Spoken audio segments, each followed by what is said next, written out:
अपने अखराजात पर काबू पाने से आगाज करें। अपने बजट को समझदारी से संभालें।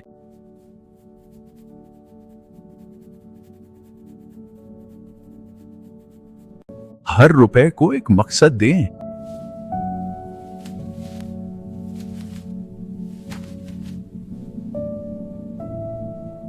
खर्च करने से पहले बचत करें। यही वो वाहिद पुख्तगी है जो आपको अपनानी चाहिए।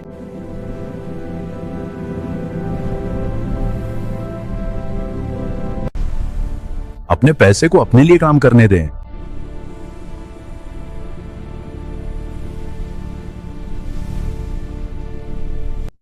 तर्ज जिंदगी में गैर जरूरी इजाफा करने से गुरेज करें।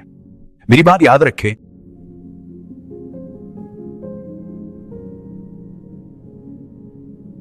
सिर्फ आज के बारे में नहीं, तवील मुद्दत के बारे में सोचें।